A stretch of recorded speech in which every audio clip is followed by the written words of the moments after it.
Hey, it's Becky. Thank you for coming back and listening to me on Gorilla HR, the podcast.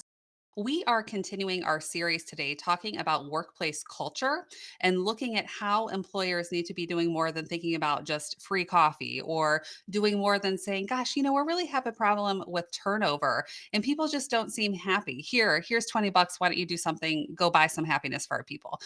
Culture is so much more than that. And so we're going to continue with that conversation today, specifically talking about benefits. Now, keep in mind, when we are talking about the workplace culture, that is really the overall identity, the personality, the brand, if you will, of an employer. So it's the holistic view of what do we believe? What do we think? What do we act like when we're doing our business? And it's all the things that are written as well as the things that are unwritten. So just those things that people know about, like, no, we don't do that here, or yeah, we totally act like that here. All of that goes into creating workplace culture. And ultimately, what we want to do is make sure that our culture is reinforcing the behaviors that we want from our employees. So, what I mean by that is thinking, what do we want to give to people in order for them to show up and do a good job for us every day? And today, as I said, we're really going to be focusing on benefits. And if y'all have listened to me before, you have heard me talk about culture and benefits. And when people say, our workplace is really a family, we're just such a family here. We take care of each other like family. Well, y'all know from listening to me that that's a load of crap. The people who work for you are employees. And if you're an employee, you have a professional business relationship. Your family relationship is something totally separate. So, from that professional experience, we really want to look at what are we doing to make sure that we're taking care of our people, giving them what they need to show up and do a good job, and make sure that when we think about our brand and our organization, that we're really bringing all of that together in a really thought out way. It doesn't start by thinking about what do we want the culture to be. We really have to start by thinking about what is our business all about? What is our strategy about? If our organization is really focused on efficiency, well, then the way we treat our employees is probably also going to be using a lot of tools around efficiency, and we're going to expect the same from them. If we're all about customer service in our organization, then the way that we treat our employees is probably going to be all about customer service as well. So, really, we've got to think about what is our overall strategy? How do we operate and tie that into what we provide to our employees? Of course, there's a lot of stuff that goes into that. We have to be thinking about the economy. How are we doing as a business? What can we afford? And then, of course, when it comes to the benefit side, one of the things we also have to think about are some of the laws and regulations. So, several years ago, we had the Affordable Care Act come out, and that changed the way that those larger businesses with 50 and over handled benefits and whether they offered them or whether they paid a penalty and all that good stuff. And I don't want to get into the details of the ACA, but what I do want to get into is the different types of benefits that employers can offer so that they're creating that culture that they want. So getting back to my whole we're a family here. Again, you are not a family, you are a business with a professional relationship. However, you may say we care about our employees as we know that they have families. They are providing for their families. They have expenses, they have concerns. They bring their whole selves to work and part of their whole selves is thinking about their family. That's okay. That doesn't make me sick. It's only when they say, "Yeah, we're all a family here." It drives me crazy. So, anyway, let's talk about benefits as a way to build your culture. And are you providing benefits that really support who you want to be? So, the biggest one when we think about benefits is really around healthcare and insurance. That, for a lot of folks, is really important when we think about what we've got going on in our workplaces. And of course, it's really important for all of your people to make sure that their families are taken care of or that their own health and wellness is taken care of. So I'm super pumped today because instead of just me talking about it, we actually have a guest with us today. Today we have Marty Haynes. He is the HFSC Insurance owner and CEO. And so I'm super excited to welcome Marty to Gorilla HR, the podcast. Well, thank you, Becky. I'm going to really enjoy this. I'm in sales as well, and I love to talk. But this particular topic I deal with daily, and I'm glad you're having me on. Yeah, I'm so glad to have somebody who's really living this day to day. So I know both of us are constantly working with different individuals, both as individual business owners as well as larger businesses. And so I'm super excited to see and hear what you're dealing with, particularly in that insurance space. So, one of the things that I hear a lot is just cost in general. So whether that's from a payroll standpoint or an insurance standpoint, cost I know is huge for a lot of folks, and I hear about that a lot. But I'd love to hear from you when it comes to the insurance space and healthcare. What are you hearing from employers? I get the benefit of being a business owner and in the insurance employee benefits segment. And so I get it from one extreme to the other. I get it as a business owner. I realize, what I have, speaking of culture, what that looks like in our office. But when I go out and I meet with prospects or clients, it all starts with, yes, price does get there, but a lot of times it starts with that owner or that HR person, and especially C-suite. Okay, let's say the CFO. Sometimes they go in there, the CFO or the owner. It goes from one extreme to the other. Some will say, "Just give me the bare minimum." Some will say, like we're doing with some now, how can I enrich what I have? And yes, cost does come into that. The elephant in the room per se is, of course, healthcare. It's not cheap. We have seen it in earlier. You mentioned the Affordable Care Act. I will tell you, in at least in the small market, the under 50 segment, since the Affordable Care Act passed, health insurance rates have doubled. So it's just been one of those things that small business, medium sized business have had to tackle, and that's where we've come in and tried to help lower those costs, because the standard plan, the ACA plans for under 50, it is what it is. There's no medical underwriting. You plug in dates of birth, zip codes, and it gives you the rate. Now, what has happened since the Affordable Care Act to help some of that is it's opened up some of these level funded plans, these self-insurance plans for small business. So it's helped in that segment, in order where if your employees are generally healthy, we can apply, we can medically underwrite the plan and kind of see, are those rates lower than the standard Affordable Care Act plan? So that's kind of been the battle in that segment. Is if your group is healthy, yes, it's been a wonderful thing.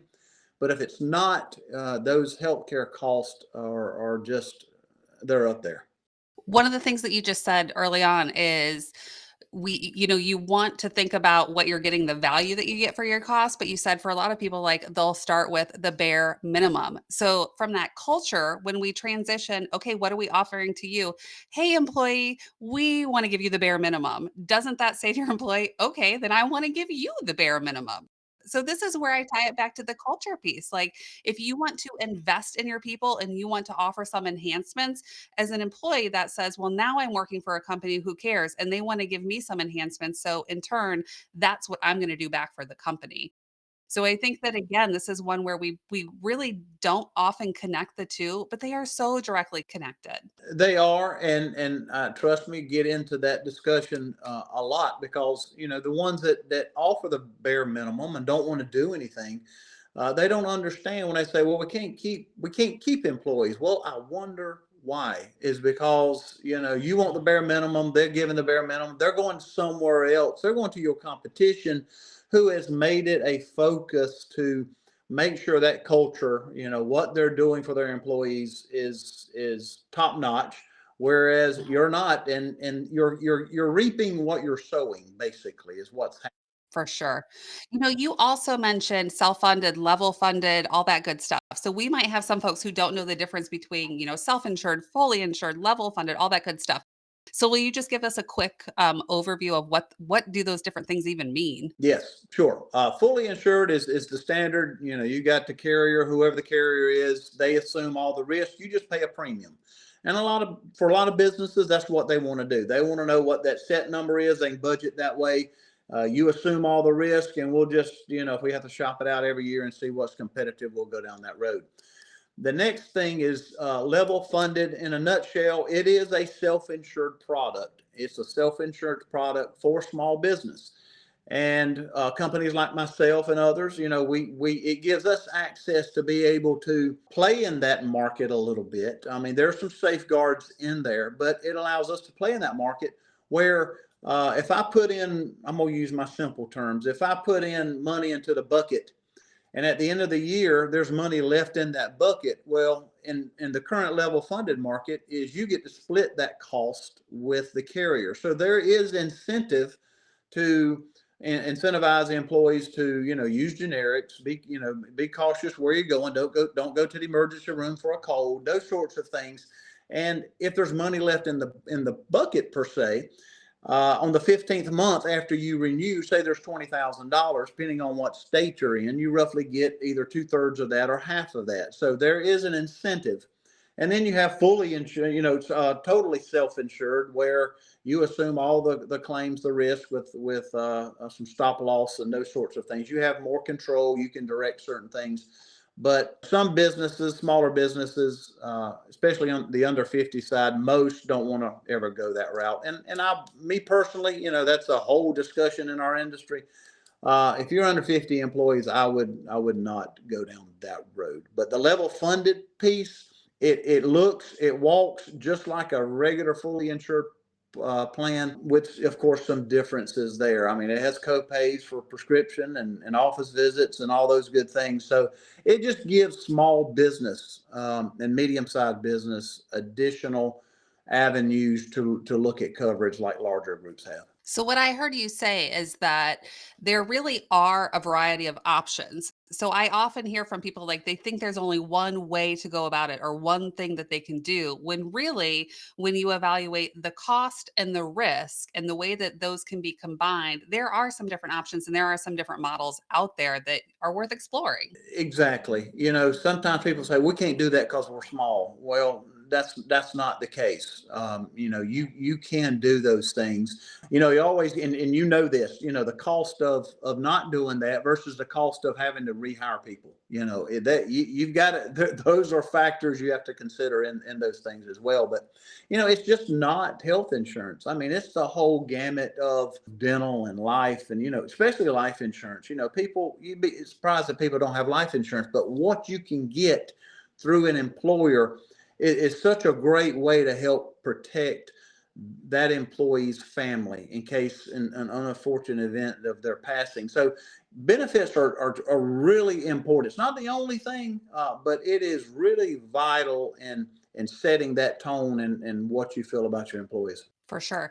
So you talked about life insurance, and so that's one that I've heard as being fairly cost effective. And I think about if you're thinking about your family, and if your culture says we care about people, we know that they have families that they're also concerned about. Is life insurance something that an employer can offer as just a standalone item? Yes.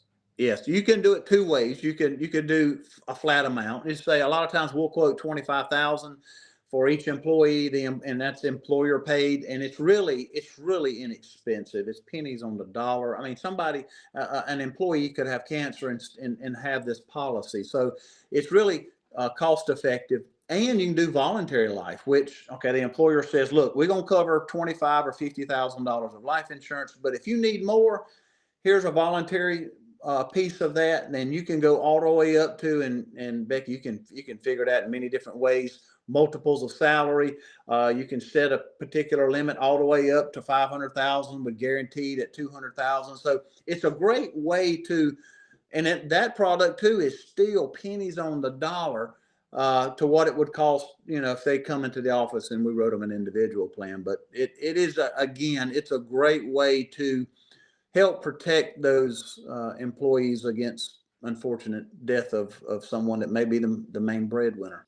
Yeah, I think that's really important to think about. If you're providing for your family or, whether it's spouse, children, whatever it is, if you are that main financial provider and something catastrophic happens and you die and you lose your life and now you think, well, who's going to take care of my family? Life insurance sounds like a good option. That's something that's going to be really low cost to the employer, but that is going to say, hey, we care about you and your family. So if something does happen to you, you've at least got some kind of safety net in place. Exactly, and another thing here is key. Above all the benefits and everything, you really, as an employer, me included, you don't know what the need is until you communicate. That is the key thing that I see missing a lot of times. is when employers just don't communicate. It could be as simple as, we love surveys. It could be as simple as just doing a survey. It could be as simple as walking out on the floor and listening to people. When we do benefit enrollment meetings, that's what we do. We communicate as much as we can to that employee and let that employee know what's available to that employer. And education, communication, all of that is crucial because, I can sit there and tell them, you have health insurance, and this normally the build rate for your single coverage, just say $500. That employee, they may see, $150 a month coming out of their paycheck, but they have no clue that that employer is paying $350 of that single premium. So it is vital to an employer to say, when somebody's coming in and doing meetings, say, look, we value our employees. We're offering this to our employees because we value you, we value your family. And by the way, this is what that cost is. And it's amazing when people go, I had no idea. And I'm appreciative. That's very important. Yeah, I think the first piece of that you said that was so critical is knowing what people need. And so you can do that by asking them. And then, of course, depending on the size, you might know from a health insurance standpoint, where are people utilizing benefits or where do you have problems? So if you've got, a staff where you've got a lot of overweight people, which in our country, there's a lot of us, me included, I know there is a push to offer some of the weight loss drugs and things like that. And so if that's what your group needs, then maybe you find a way to pay for those. And I know they're expensive. On the flip side, maybe you have a workforce that has a lot of folks who are in the stages where they're starting families. So maybe it's family planning, maybe it's fertility issues. Maybe you've got a staff that is a lot of females and so they need support around maternity care or lactation, or you got the older women who you need some menopause support. So there's a lot of different things that are out there that really building it based on what your employees want will make a huge difference. Exactly. And it Yeah. goes back to here's another piece. We do a lot of enrollment using a Ben admin system, and that we pay for and we provide for our clients. But there is uh, something on there. It's called the total compensation statement.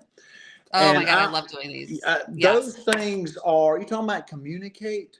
I encourage our clients every year, pull, beginning of the year, pull the last one, do one, hand it out, get it to them, because people just see their paycheck and they see what comes out. They don't pay attention to a lot of those other things. And if you print that down, it includes your salary, FICA, everything the employer, what they're paying towards your benefits and all your time off, all that good stuff, and it comes up with a number. That number is valuable. It is valuable. I can't tell you how many times a client has said, I lost an employee to the competition for 50 cents more an hour, and they're not offering benefits. And I say, his name ain't Joe, but I say, Joe, did you do the total compensation statement? I said, that should have shown everything of that employee. And that employee would have looked at that and went, there ain't no way I'm going over there. And of course, Yes. he said, no, I didn't. Yes, I totally agree. So I love the total reward statement. Just like you said, it's the pay piece, the comp piece, but it's the benefits, it's the insurance, it's some of the payroll taxes. A lot of people, one, they may say, "Well, I don't care, you have to pay it, you have to pay it." But a lot of folks don't even realize that there's a component that while they see it come out of their individual check, it's also coming off the business. So Yep. I totally agree. Helping people understand all of the things that you're investing in and all of the costs are really critical. I think that's a place where we've also seen a bit of a shift over the years. So I've worked as an HR practitioner for a variety of organizations before I went out on my own, and we kept it super hush hush some places. We didn't tell people the full premium. We just said this is your cost for your insurance. This is what is going to come out of your check, but we weren't really talking about with the full cost. And I think as insurance has gotten more expensive, I think I heard you say premiums over the last several years have doubled, that now we're much more open to say, "Hey, this plan cost $1,000 and here's how much we're spending," so that people understand that, because I do think that there's a real disconnect and people just don't know. So totally support and love the idea of doing that total reward statement. Yes, it's crucial that they do that. And I got this little quote piece down that says, the success of an organization is determined by the strength of its people. And, you've got to be able to, like I go back to, communicate their needs, their desires, their wants, and develop that plan in order to. And somebody's going to say, well, Marty, we're this size. We have 10 employees. Let me give you an example of something. You can get creative in any of your benefits to make you different. And I'll give you the example. This is my example, what we did here. I have to compete against some large national and regional brokerages, and I like to keep my employees. I've got great, wonderful employees. I would literally cry if one of them would leave, and I'm not joking on that. I mean, that I've got that good. I came up with this thing, and not everybody can do this, but it's a way to get creative. Every single Friday from the month of January to the end of October, an employee is off on a Friday with pay. And what happens is that's outside of their PTO time. That is outside of their holidays, anything else that's outside of that. So not only if somebody here is getting 4 weeks of vacation, they're getting another week free a year because I'm giving that as a benefit. Now you might say, well, Marty, we have 100 employees. I might not be able to do that. That is true, but you might be able to do something different that I couldn't do, that's unique to your business. So it doesn't, when you're looking at culture and different things, it doesn't always have to be the ABCs. It can be something, it could be an E and F. It can be something totally different that you really never thought about before. So that's a benefit. Totally. No, that is 100% a benefit. So let's talk about that time off stuff for a second. So I love that you said you've got a way to work out where you can let people be off and have that Friday, which is awesome because people want time off. They want time to be able to take care of their life in addition to what they're doing as an employee.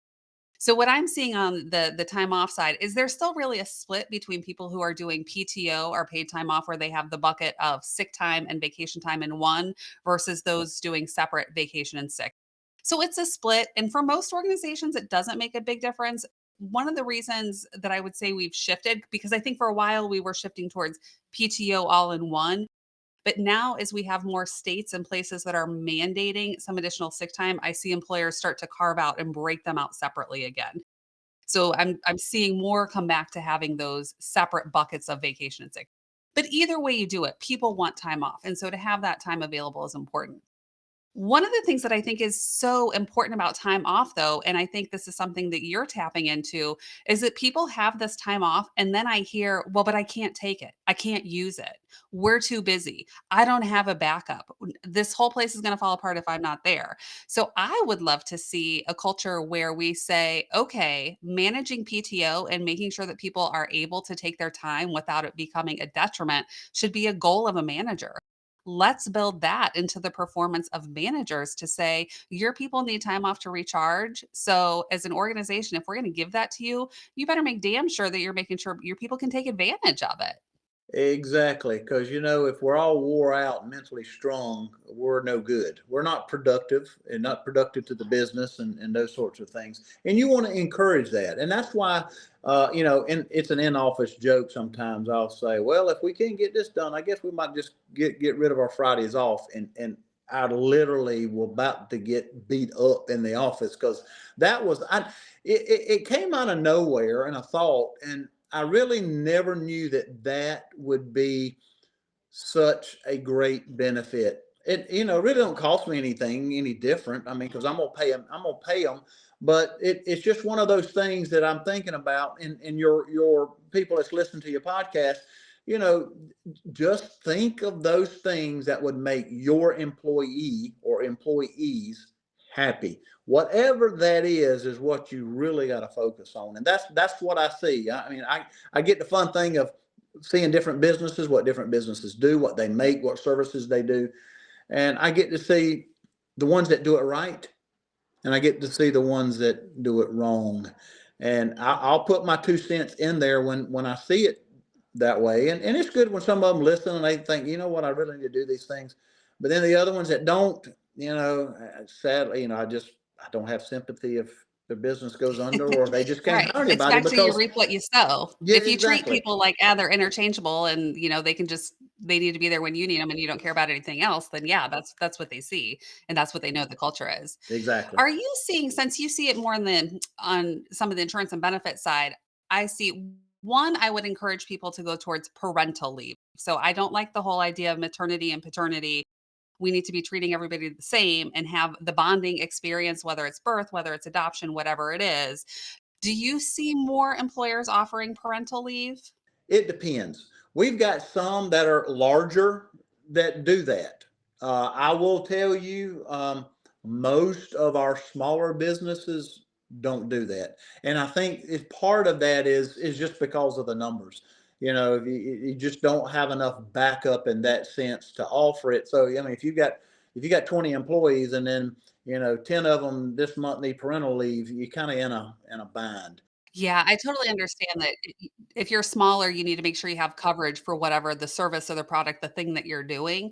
But I think employers can get creative there too. So the FLSA, I know this is not your sweet spot, but the FLSA says your work week is 7 consecutive 24-hour periods. It doesn't need to start at midnight. It doesn't need to start Sunday. So I've actually seen an organization who they made their work week start and stop basically at 12:01 p.m. on Friday, and then it ended at 12 p.m. on Friday. So basically, their work week started Friday afternoon. So what they did, because they were concerned about giving people some time, but they had people start. They worked 4 hours Friday afternoon, and then they did Monday through Thursday, and then that was the end of their work week. And so when we looked at their next week, they would have that switch so that they had the Monday through Thursday and then they had the Friday morning. And essentially by stacking it that way, what they ended up doing is giving people every other Friday off. And so they had hourly folks, they didn't have to worry about overtime. They're still complying with all of those rules, but they were able to structure their work week in a way that they were able to give employees additional flexibility and time off so that they were able to take care of those things outside of the work time. So I think you can get creative, which I think is really a good takeaway from what you said. Think about the things that you can do. And maybe there are things you can't, you simply don't have the coverage for it, but at least ask the questions. That's a good point. Hey, I might be able to use that now. I can go in there and look smart. I say I learned that from Becky. So Take it on the road. that's right. Yep. Well, good. Yep.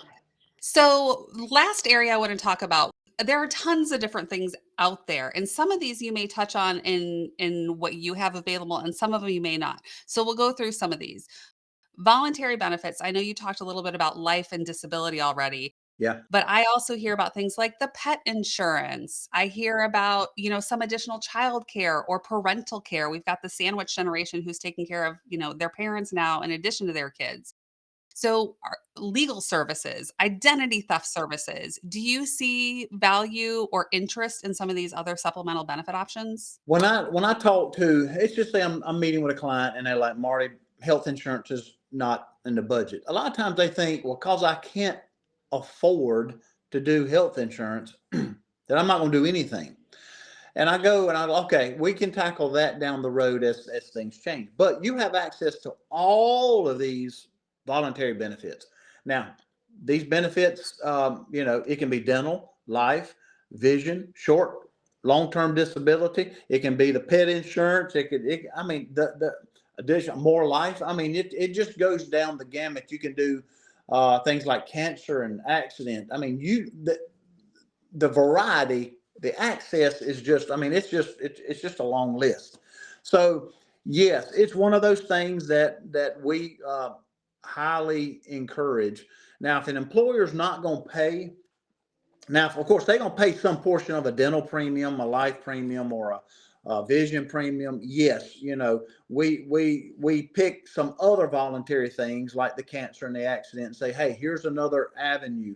But if their main focus is, look, we can only afford the medical, then yeah, we bring in and say, okay, well, that's your main piece, and that's great. Then give the employees access to all these other items that can help that they couldn't get if they per se walked in my office, but we will be able to provide them as a benefit of working here. So, I mean, it's great. Again, depending on what you're getting, all carriers offer voluntary products, so it's not nothing that you would never have access to. It's just a piece of that puzzle to add to that package. But yeah, sometimes people think, well, if I can't do one, I can't do them all. And that's not the case at all. Yeah. So, like, if I have a container of ice cream and I don't have a spoon, hello, I could use a fork if I You have to. ain't lying. I'm gonna eat some ice cream. It might be with my finger, but I'm gonna eat it. We'll figure it out. Exactly. Yes. So, Marty, I'm so glad you joined me today. Essentially, what I think I've heard throughout all of this is one, every organization is different. They vary on so many different factors, but they really need to think about who they want to be as an employer, what they want their employees walking around and saying about them when they're not in the office.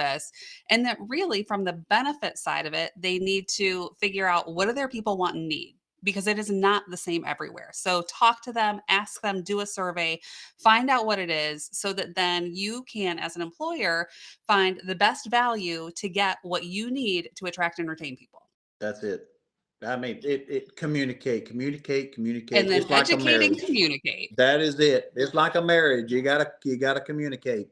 And if you do that, if you communicate and you really have a desire and a heart to do what's right by your employees, it will work. I totally agree.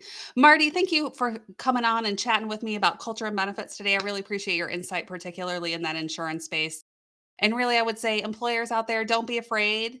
Employees, don't be afraid. Talk to each other, figure out what it is that you need to be successful, and go out there and find somebody who can help you do that. So, really appreciate your time, Marty, and I hope you have an awesome day. Thank you, Becky. I really appreciate it. Great. Awesome. Appreciate it.